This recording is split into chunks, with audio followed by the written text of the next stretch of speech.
When I first played through Hyper Light Drifter, it was honestly more like a test of patience than of difficulty. A lot of the reasons why more reviews for the game weren't and still aren't available is because it kicks your ass and teases you to keep up. During my solo playthrough, a lot of what was difficult was honestly the feeling of isolation. There were a lot of times where I felt completely outnumbered and would wish for some kind of backup. Luckily, a recent update added co-op to the game, and I finally got that backup in the form of a blood clone? At least I think that's what he's supposed to be. Hyper Light Drifter is very much a game based in mystery, and nothing is more bizarre than how the hell Austin started playing with me. After selecting the option, and from then on, the Drifter takes 1 point of damage to create or revive the second player, which was a really cool take on co-op. My biggest worry about teaming up was that the difficulty I found playing alone would be completely lost. However, some encounters were actually made far harder, like far harder. Having to focus on keeping enough health during a battle to not only keep myself alive, but also bring my partner back was stressful in a good way. Sure, the fights were technically easier, or at least not as overwhelming, but each jump, dodge, and attack needed even more perfect execution to ensure victory.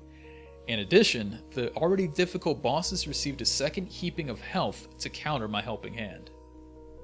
Playing as the partner, you can actively or accidentally be a great help or a great detriment to player 1. Because you can spawn at will, you can die over and over and keep taking health from your friend with each life you use. Additionally, spawning causes the first player to stop for a moment, leaving them extremely vulnerable in the middle of a fight. That being said, if you have a pest giving you problems, you can easily disable co-op from the menu, or give the other player a good smack. Bombchu does not condone violence.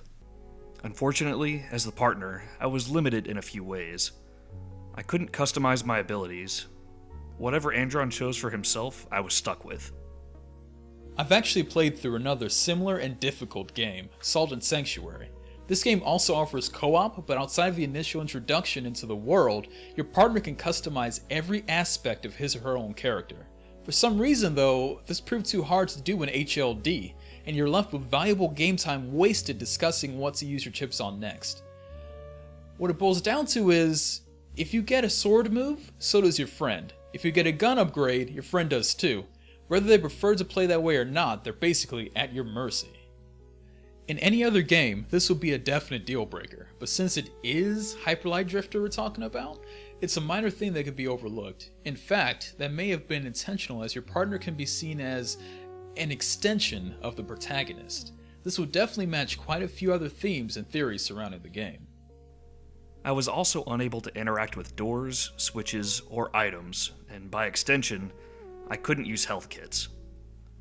This led to some interesting strategy between us, as we tried to optimize the use of health kits. For example, at one point Andron had 3 health left and wanted to use a kit before a big fight, and I was low, so it was better for me to die on purpose, respawn using 1 health from Andron to spawn with full health, and then have Andron use a health kit. Despite these limitations, the bulk of the enjoyment for me in Hyper Light Drifter lies in the combat, and I had a ton of fun fighting rooms full of enemies with a friend. All in all, the addition of co-op to Hyper Light Drifter is definitely welcome. It alleviates the pain of going it alone and actually helps along the way. In some ways, it increases the difficulty and possibly furthers the lore at the cost of partner customization. Unlike most, and I air quote, hardcore games, HLD doesn't become way easier when you add in a friend. I would say this is a definite pickup for people who wanted to try it out but were too wary of going it alone, or maybe even just 2 buds looking for a little 6-hour challenge. Honestly, I never knew I wanted co-op in my HLD, but man, am I happy to have it.